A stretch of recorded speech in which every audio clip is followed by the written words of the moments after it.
Thank you very much. Ladies and gentlemen, I appreciate very much the opportunity to address you. I am the fourth-time Prime Minister of a small, proud country in the center of Europe, Slovakia. I would like to open my speech by paying honor to one of Slovaks living in the United States. His name is Michael Strank. Sergeant Michael Strank served in the US Marine Corps during World War II and commanded a squad of soldiers on the Pacific island of Iwo Jima. And it was the very same squad that raised the victorious American flag on Iwo Jima exactly 80 years ago on February 23, 1945. A photograph from that event became the inspiration for the Marine Corps War Memorial in Arlington. I was in Arlington today and bowed before Michael Strank's grave. In doing so, I paid my respect not only to him, but to all American soldiers who fought and died in the Second World War. The contribution of American troops to defeat the fascism is unquestionable. Please do not allow new Hitlers to arise. Please do not allow anyone to question the horrors of the Holocaust. Thank you very much. Ladies and gentlemen, we can celebrate the 80th anniversary of the end of the Second World War by stopping the senseless killing of Ukrainians and Russians in Ukraine. The energy and determination with which your President Donald Trump has entered into the peace process in Ukraine is admirable.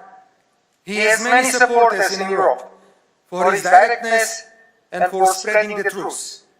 My good friend, Hungarian Prime Minister Viktor Orbán, recently complained, with a smile on his face of course, that he has been trying to hold a mirror up to the European Union for years, and that the process has been extremely slow. And then Donald Trump comes along and manages to do it in a matter of days. If you will allow me, I also join Viktor Orbán in this complaint today, again with a smile on my face, of course. If there is one thing Europe needs today, it is the truth. If there is anything Europe needs even more, is the diversity of opinion and respect for it. The politics of only one single correct political opinion is devastating us and has serious practical consequences. If you go against the current, you are excluded and punished. Between 2020 and 2023, criminal law was brutally abused against the Slovak opposition, of which I was the leader. I myself was charged 4 times for political activity, illegally monitored and violated. However, the institutions of the European Union remained silent because they had a submissive and a vassal government in Slovakia. Ladies and gentlemen, no one is disputing that Russia's use of military force in Ukraine was a violation of international law. However, Russia had serious security reasons for doing so because it has long been misled on the issue of NATO enlargement. The conflict could have been brought to an end shortly after it began.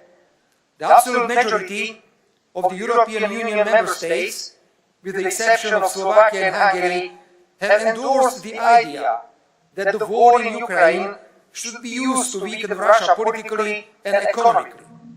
Ukraine has been the victim of a bad strategy. Today, it is evident that the limitless financial, military and political support, coupled with the anti-Russian sanctions, did not bring its effect. I was among those who warned against senseless killing, calling for ceasefire and supporting all peace plans. As a reward, I was branded a Russian agent. The word peace has been virtually unused in Europe for the last 3 years. Whoever spoke of peace was a warmonger. Whoever supported the war in Ukraine was a peace activist. Ladies and gentlemen, your president is doing Europe a great service. He is bringing truth and we hope peace back to Europe. The attitude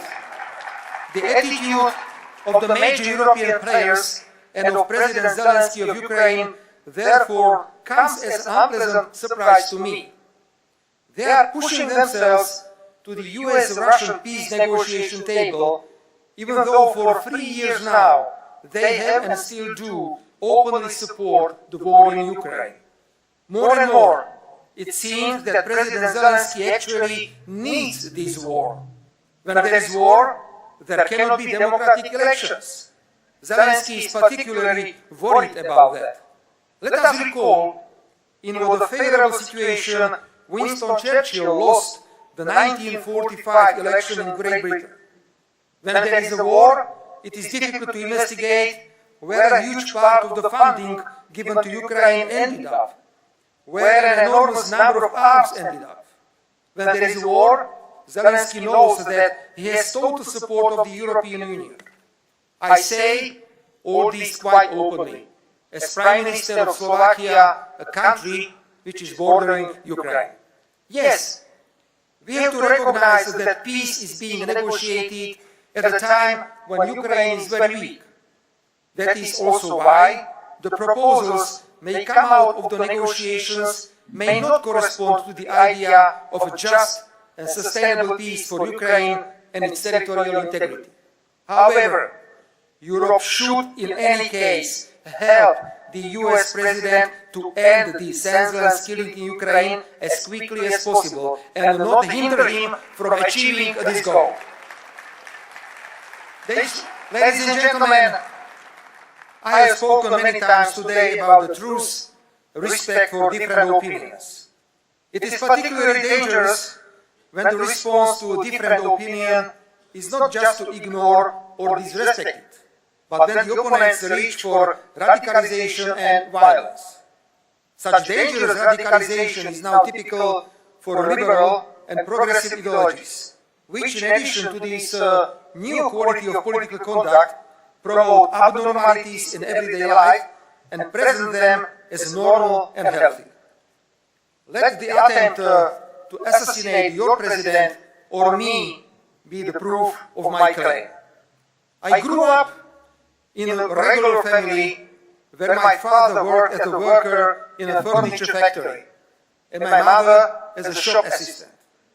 Our lives were dominated by straight talk, common sense, respect and consideration for others.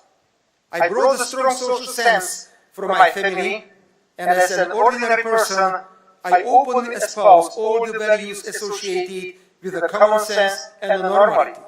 As a politician, I add to this the respect for international law, for the principle of non-interference in the internal affairs of other countries, for sovereignty and strong national leadership. If anyone thinks that we will be intimidated by violence and that we will stray from this path of values, they are so strong. We used to say in Slovakia, what does not kill us, make us stronger. I intend to continue my efforts to amend the Constitution to improve the protection of fundamental values. When we adopted the Constitution of Slovakia in 1992, we had no idea that there might be a need to constitutionally define marriage in order to create a barrier to woke ideologies. The need arose, and we incorporated into the Constitution the definition of marriage as the unique union of a man and a woman. After all, marriage with this meaning has served for centuries as the cornerstone of Slovak families. We do not intend to question it because of external pressures or fashionable ideological trends.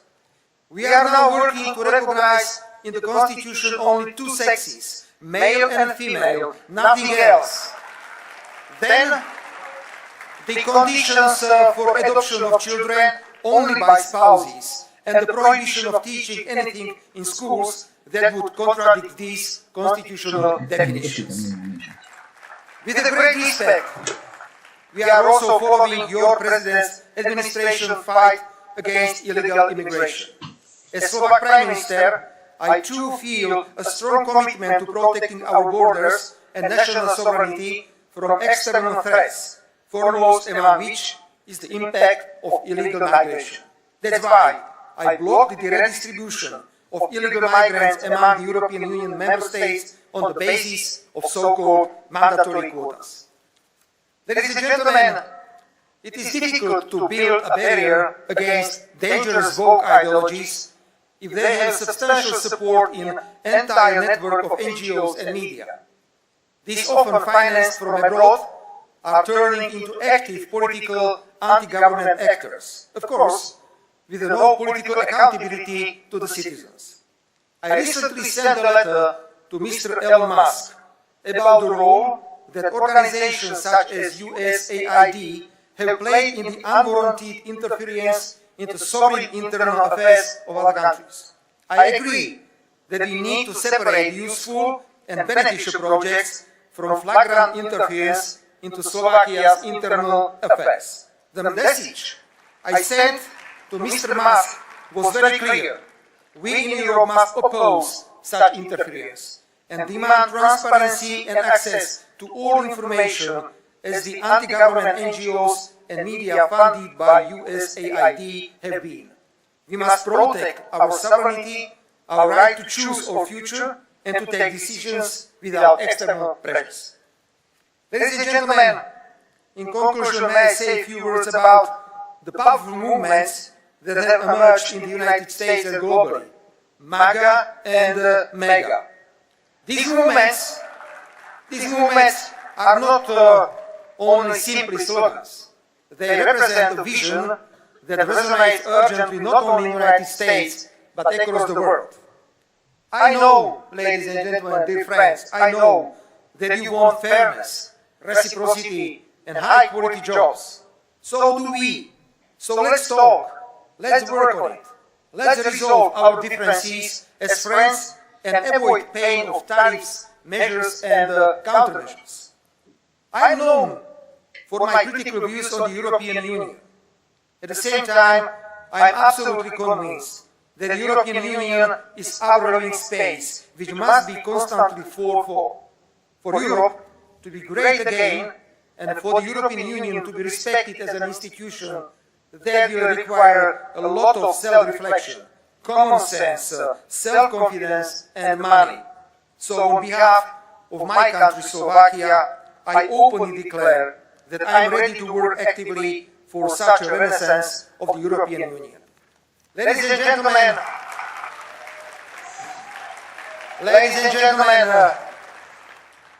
just as the Slovak Michael Strank stood side by side with his American friends on the island of Iwo Jima in February 1945. Slovakia stands next to the United States and the United States next to Slovakia. I appreciate President Donald Trump's pragmatic approach and his clear focus on American national interests. This is exactly what each and every one of us should be doing. Slovakia's national interest, that's my homework. The United States are a key strategic ally and partner for us, and we are interested in deepening this partnership. I very much look forward to working with the new US administration, and on behalf of Slovakia, I guarantee an open and frank dialogue. Let us be proud. Let us be united. Let us defend our values. I thank you all, and I express my conviction that the next time you meet the name of my country, Slovakia, you will remember this day. Long live the United States. Long live Slovakia. Thank you very much for your attention.